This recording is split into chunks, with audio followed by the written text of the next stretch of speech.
Let me start off. Thank you all. Let me start off again by reiterating the numbers that I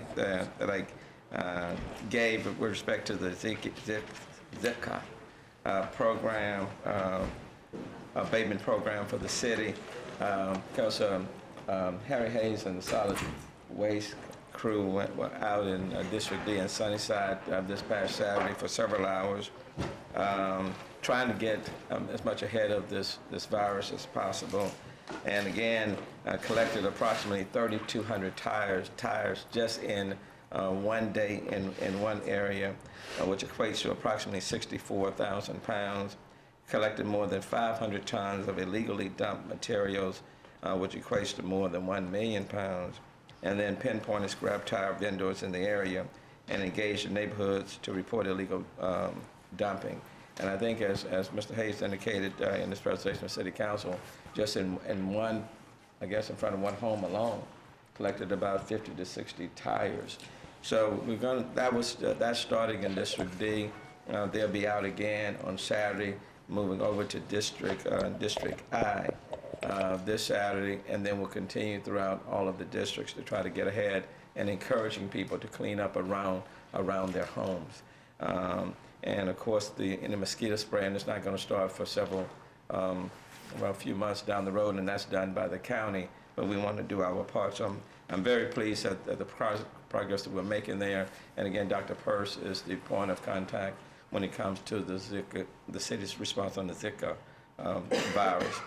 And then with respect to the street pothole initiative, let me just say, and I appreciate the reporting that was done by the Chronicle on this on yesterday. I certainly appreciate that. The Kinder Institute for Urban Research at Rice University was asked to analyze the numbers presented on the HoustonPothole.org website. They looked at the data posted between January 4th and January 21st, 2016, and confirmed that the numbers displayed on the website are accurate. Just again, wanted to be very transparent to everybody. This independent verification confirmed that we are delivering on the pledge to quickly respond to pothole complaints in the city. This is an example of the new level of customer service I expect city government to deliver. Our employees have risen to the challenge, and they deserve a huge thank you. Kyle and Kelsey are here from the Kinder Institute at Rice, and I'm going to ask Kyle just to come up and make a few comments. Kyle. Thank you. Thank you. Hi everyone, I'm Kyle Shelton from the Kinder Institute for Urban Research at Rice University. We were very excited to be asked by the city to independently verify the pothole numbers and the work that the city's been doing. We think this is a really exciting opportunity that the city's undertaking to use the data that's being collected on a daily basis to try to improve city services. So we'll be posting our report and recommendations, a few of which are smaller, about kind of broadening the reporting that's going on, in addition to the confirmed number about the 94 to 96% average filling.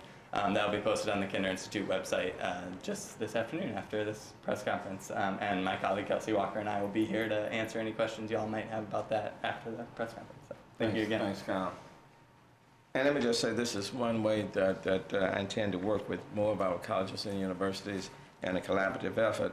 The stats for the period between January 4, 2016 and February 16 of 2016, 1,976 pothole repairs in response to citizen service requests were received by 311.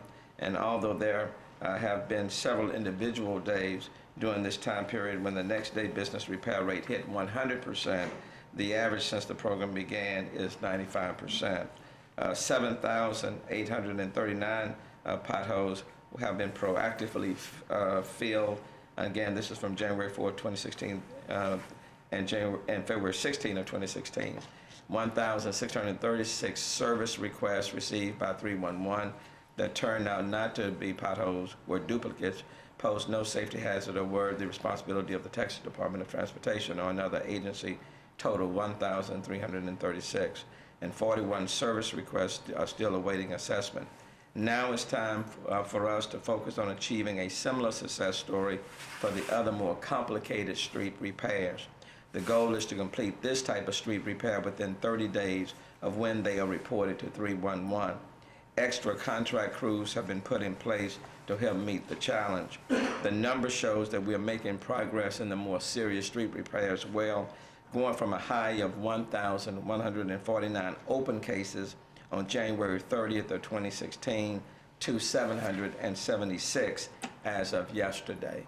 And now we're putting a great deal of focus on those more serious street repairs. Having said that, let me stop and take any questions that you may have of me or either Kyle from the Kennedy Institute. So when you you talk about potholes and you talk about more complicated street repairs, I think the public wouldn't really understand what the distinction is there. Could you explain that? Well, the potholes, the definition that we have used is 5 by 5. That's what we describe as a pothole. It used to be 2 by 2 last year, but I have increased that to 5 by 5. That's how we define the pothole. With respect to the more serious street repair, we're talking about where panels have to be replaced or the skid patches. Those are the more serious items that we put on a 30-day list. And then, of course, the third element is that where streets just need to be repaved, and that's where Rebuild Houston kicks in. Mayor, sorry. Well, Sure. I've got one that could be for you and also for the Kinder Institute folks. I mean, my understanding is that the percentage rate of those filled the day after excludes a group of reports where, you know, we haven't verified whether it is or is not a pothole. And is that a fair way to calculate that rate where we're sort of leaving those aside and not factoring those in? Yeah, if it goes beyond, for example, a 5 by 5 street condition, which we define as a pothole, then it's put on a more serious list. There may be some cases where it may pose more of a hazard, where you just can't go and fill it, and it still creates a safety problem. That's put on on another list that requires more extensive work in that 30-day list, if I'm answering you. Well, but I guess, so if that item has not been assessed yet to figure out which list it belongs on, that also means it hasn't been repaired yet. And currently, that's not being calculated in the rate of those that have been repaired. Is that a fair way to calculate that percentage? It may be. It's kind of difficult for me to speak. I don't know particularly what type of example we're talking about. But you're either going to be in that 5. If you're 5 by 5, you're on the pothole list. If it requires something more than just going out and filling it for public safety reasons, it's then put on that list that will be done within a 30-day time period. I guess it's the best way I can explain it. Are you going to have like a specific line item, budget item next budget cycle for potholes? Or, I mean, how are you going to, I know you're kind of using existing resources right now, but Right. It's got to somehow sort of, you're spending more money on it, but there's going to be less budget overall. I mean, how are we all going to pay for this? Working through Public Works structure and its financing. In some cases, I'm streamlining operations, eliminating or what I consider to be areas where there may be duplication. But Public Works as a whole is being, I don't want to say restructured, but in some cases, yes. Where there may be, we may require additional funding in 2017 budget. This is a priority area for me, and I think it's a priority for the people of the city of Houston. We will continue it. But it's potholes, it's about serious street repair, and then it's Rebuild Houston. All three mechanisms kind of work in conjunction with one another. Like break up Public Works or? All of that's on the table. I'm waiting the report from the Transition Committee on Public Works and Rebuild Houston. I expect to get that right around March 1st. Mayor, do you have a dollar figure on how much extra it's costing the city, and can you explain why it is a priority? Right now, we're able to do it within the existing cost stream right now. Dollars that were left over from Pothole Program 1, so to speak, that was that $10 million that was added. And then we're not filling vacant positions, for example. And by not filling vacant positions, I think we estimated that we probably would save about $5 million in 2016 budget. So we're staying within our existing budgetary constraints. 2017 is a different animal. So in order to continue the street repair maintenance program and do some of the other things, may have to add to it. I don't quite know right now. but we are prioritizing things within each department, which means just because something was funded in 2016, it may not fit in priority 1, 2, and 3, and so it may fall off. And we're going through the budgetary process right now on that. Mayor, can I clarify something? Did you say, did I hear you say that you're considering possibly breaking up Public Works into a number of other departments? What are you considering there? Everything is on the table. It depends on what will make the department work more efficiently and get to more results. Some have contended that Public Works may be too big, that we put so much in it. A lot of changes have taken place since, let's say, the early 90s, where there were traffic and other divisions were not in Public Works, and then they have been consolidated. And the transition team has taken a look at that. I have not taken anything off the table. I have told them to take an in-depth look at what would make Public Works work better. And if it means breaking it up, then we would, I'll do just that. If it means that we can stay together and we can streamline various operations within the existing structure, we'll do that. If it means just better leadership, not just at the top, but within, then I'm prepared to do that. Some changes are already occurring, even in personnel. But I'm awaiting their assessment. But I just don't rule anything off. I'm not taking anything off the table right now. And Mayor, you were talking about the budget. I mean, overall, you are expecting layoffs? I think I heard you mention it around, and do you have? I think it's going to be very difficult to balance the budget at the end of June without some layoffs. I think the question will be how many there will be.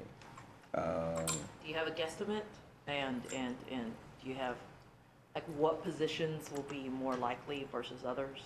I can tell you right now, for example, if positions are not filled right now and vacant, it is highly unlikely that they will be filled. There are some departments, for example, that have vacant positions, but they intend to fill them, but they don't count that as a, they still put that in terms of their budget. I'm going through and eliminating many positions like that. There are some people who are employees that are working now, and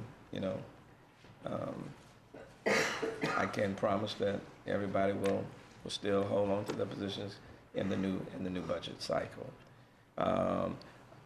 As I go through the process, and I'm talking with the TERS leadership, and I'm talking with all of the various groups as it relates to our unfunded pension obligations, looking at the debt service and where we may be able to refinance,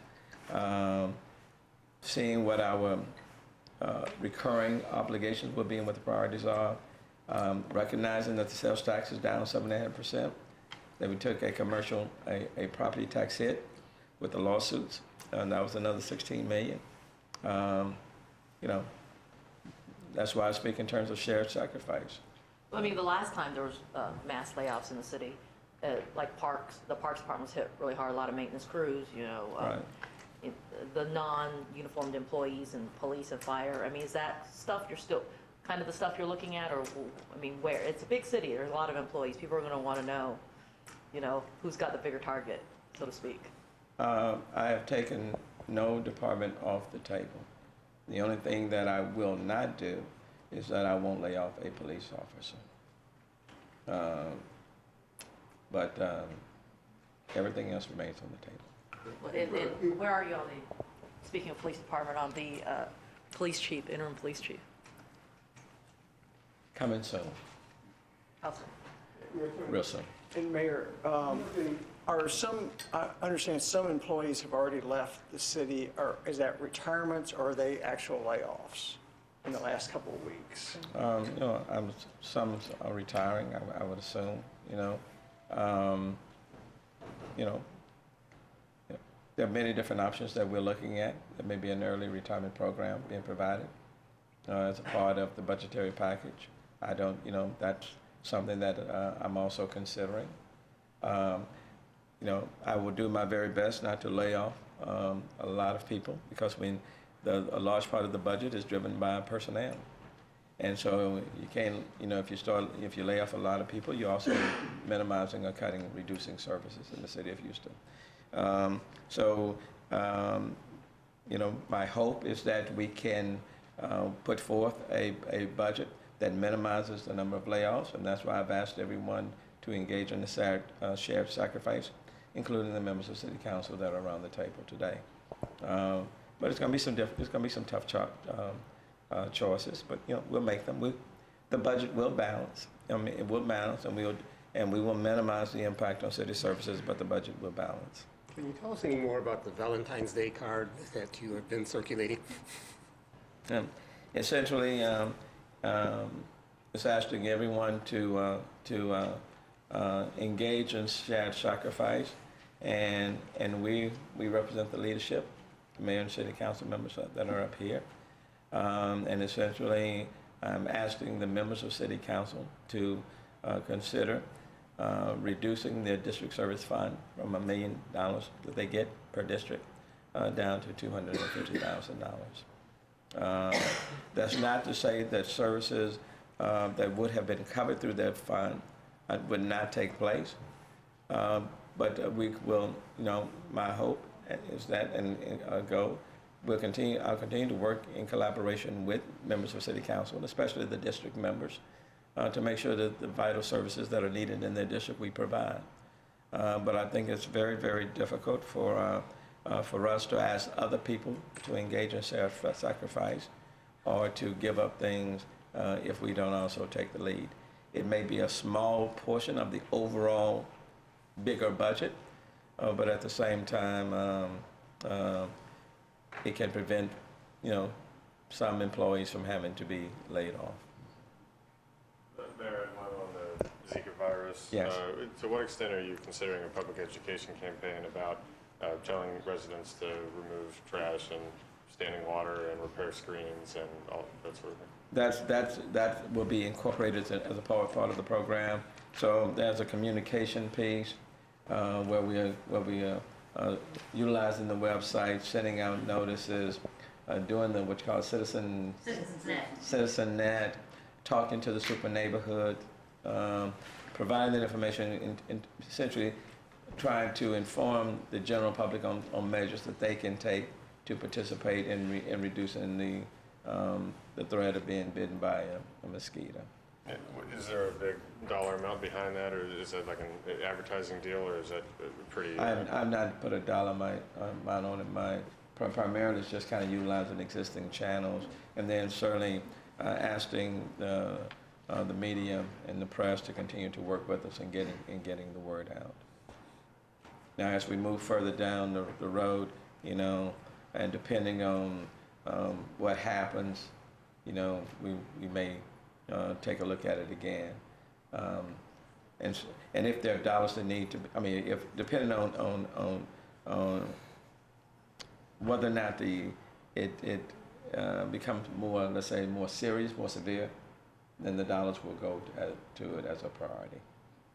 I was hoping to have you weigh in on the discussion driven by the Houston First presentation about, some council members saying that this is the public art of this scope is not a proper investment. What's your thought on that? I think this is a very diverse community. We're so diverse, and I know we've said it over and over again. We're the most diverse city in the country, and a part of that is our culture. A part of that is art, and this is an arts community. I support public art, and everybody's definition of value on art will differ. It's not. I guess sometimes we can discuss it as we're just talking about just birds, and you look up in the sky, but it's so much more than that. And when you actually look at it, in the evening times, you're looking at it, and you got this migration of birds. It almost looks like the sky is moving. So it's so much more. I think you have to see it in a three-dimensional sort of point of view. So I support it. I think we always are creative. We are creative, and a part of art is being creative. And what one person likes, another person may not like, but that's a part of the discussion too. But then at the same time, at George R. Brown and what's happening inside and outside also reflects our emphasis on space and NASA, oil and gas town, medical center. I think it's important to include elements from the different parts of our districts in that, and looking out in front, like the flags that will be representative of all of the different countries of the Americas. So I support it, and but I do think it's important for Houston First to have a very good line of communication with members of city council. I think that's the major deal. Independent of this one artwork or the GRB project, do you think there's any need to adjust the way the city sets aside dollars for public art and vertical construction, and that's the existing policies and programs on that? Quite frankly, we need to be investing more in the arts. I mean, when you look at what other cities are doing in terms of public dollars being spent on the arts, we way down at the bottom. So, we need to find ways of doing more. But I think we're doing the best we can with what we have. The money's coming from the high tax, and then we divide it out. But, I will continue to be finding ways how we can really invest more in the arts so that we're not third in the country, but we become the first. I think that's the ultimate goal. And the question is, how do you do it in the midst of some tough budgetary challenges? And I think that's where we have to include the private sector and philanthropists and others. But really, the city of Houston needs to be investing more in the arts, and we have not invested nearly enough. And how we get there, I don't know the answer. But hopefully over the, working with Mayor Pro Tem and other members of City Council, we'll do our best to elevate the arts. I don't want anyone to think that the city, Mayor and City Council do not have a deeper appreciation for the arts, because we do. And I don't want to do anything to curtail that, or to say to Houston First or to anybody else, kind of scale down, I don't think that's the message that we want to send. So you're not a fan of empty space? That's a part of art. I mean, there are pieces that I draw. I mean, I'm put a frame around it. I think they have. I think my pieces have value. Now nobody has decided they want to purchase anything, but it's just for now. What do you draw, Mayor? There are times I close my eyes and I just see, City Council and the press and the media. And I start drawing. Sometimes I just throw. But that's the beauty of it, Look, and I know we had some light moments today, and I would tell you, from my style, we're going to face some tough challenges. What I've learned, I think, over 26 years, when it comes time to making tough decisions, when you can do it, and you can do it in a civil way, and everybody's not so tense, I think you can make some tough decisions. It's the best decisions when you're not so tense and people are not so defensive. So we will get there. We will balance this budget, and not only will we balance this budget, but we will come up with a plan that will show how we will go 3 years from now. And I do want to assure people are coming to the table on the big items. People are coming to the table. People are sitting down. People are not pushing back as we drill down, whether it's on unfunded pension obligations or on TERS or anything else. The meetings are happening. Progress is being made. And I think at the end of the day, I think we'll get there. But that's not to say that some tough decisions will not have to be made along the way. And some people who are employed by the city today, may not be employed down the stretch. But we will do our very best to minimize that. And I think by working with the members of City Council collectively, I think we are going to do it and make the best decision in the best interest of the people of the City of Houston, and we'll minimize the adverse impacts. Mayor, can I clarify one thing you Sure. said a moment ago? You mentioned, you said the one thing you take off the table is laying off police officers. Would you include firefighters in that as well, or is it possible some firefighters may lose their jobs as a part of this process? I certainly would be reluctant to lay off any firefighter, you know. You know, inclined to put them in that category. The one thing I do know in this city is that we don't have enough police officers, and we need more. And that's one thing that is crystal clear. And this is not the time to be laying off any when I know we need more, and the public understands that. Certainly don't want to lay off any firefighter, you know, because we need our firefighters. But I am not inclined and willing to take too much off the table, because everything needs to be on the table, and everybody needs to understand that. Is that for me, and in this budgetary process as we move forward, I think I want people to fully understand the situation in which we find ourselves, and there are very, very, very, very few sacred cows. Everyone has to come to the table, from city council all the way out to people who are working for this city. So, very reluctant to lay off any firefighters, certainly not going to lay off any police officers, but every other phase of operation where dollars are being expended, all of those areas are on the table. Would you be less reluctant You're not. to definitely not lay off firefighters if they came to the table on pension? I do not intend to lay off firefighters, but I do think if we engage in the shared sacrifice, all of us will benefit from it at the end of the day. So, okay. Thank you very much.